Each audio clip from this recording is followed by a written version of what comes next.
आराम से करेंगे।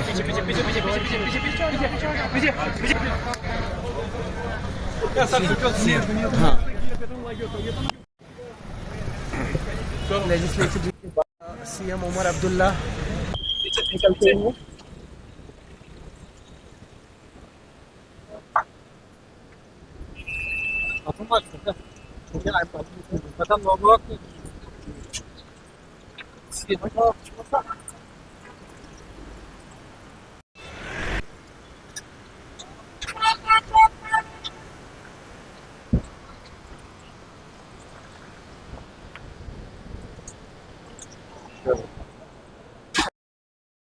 ना मीटिंग में कोई डिस्कशन नहीं था, सिर्फ इतना था कि कल असेंबली लगने वाली है, उसके लिए हमने तय करना था कि अपना स्पीकर तय किया गया जनाब अब्दुल रहीम रातर को, और कल सेशन शुरू होगा। बहुत शुक्रिया सर।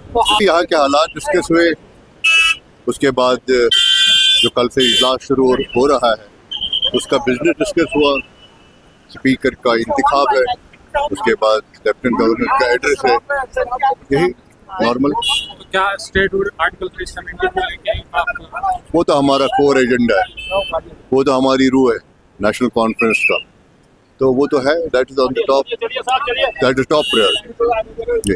तो उमर साहब अभी दिल्ली गए थे, तो क्या कुछ पॉजिटिव वहाँ से? हाँ पॉजिटिव है, अच्छा होगा इंशाल्लाह, आप देखेंगे, थोड़ा सा इंतजार कीजिए, सब ठीक हो जाएगा।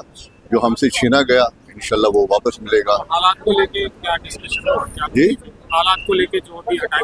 हाँ ये तो आप उनसे पूछिए ना जिनके हाथ में वो इख्तियारात है, वो तो हमारे पास वो इस वक्त वो डिपार्टमेंट वो शोबा तो है नहीं, उन्होंने अपने पास रखा है, ये सवाल उनसे पूछिए। Thank you. देखिए थोड़ी सी वार्तालाप हुई, जैसे गवर्नर साहब का एड्रेस रहेगा उसको लेके और कुछ मुद्दों को लेके, जो हमारे मुद्दे हैं पिछले 10 साल से जिन चीज़ों को लेके काफ़ी वादे किए गए थे, काफ़ी ढोल बजाया गया था, उसका हिसाब किताब लिया जाएगा, या ज़मीनी स्तर पे वो उसमें से कितने सच्चे हैं और कितने झूठे हैं। कांग्रेस के भी लीडर बिल्कुल बिल्कुल हम सभी की सहमति से बात हुई है वहाँ पे।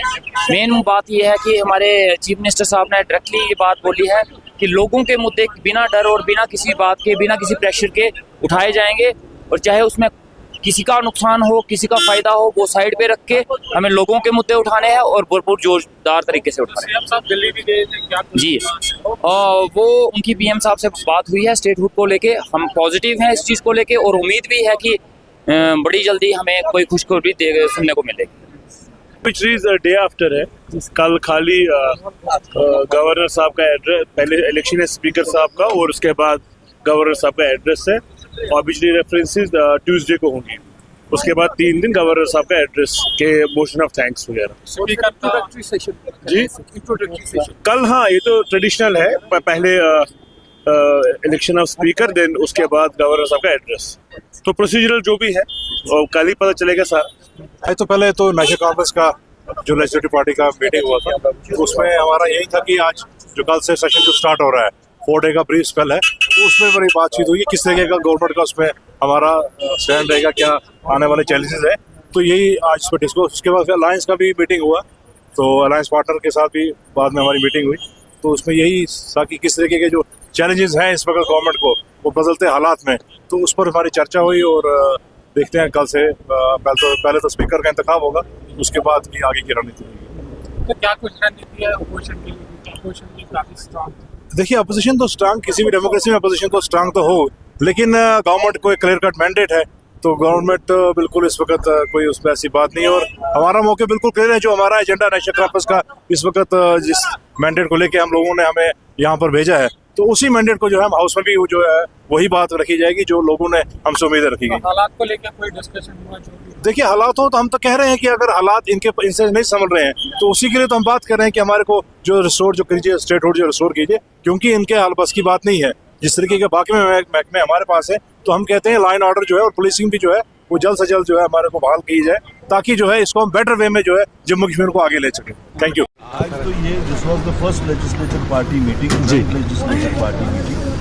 पहले एनसी में अपनी मीटिंग वो कर रहे थे, जिस तरह हमने भी अपनी एक अलग से मीटिंग की, और उसके बाद में थोड़ा सा इंट्रोडक्टरी बातचीत नहीं थी, खाना खाया और लोग निकल रहे हैं। सर हालात पे कुछ मीटिंग हुई? नहीं वो जो लॉजेस ऑफ कंसर्न है वो हम लोगों ने भी और राइट ने भी उठाया। Thank you.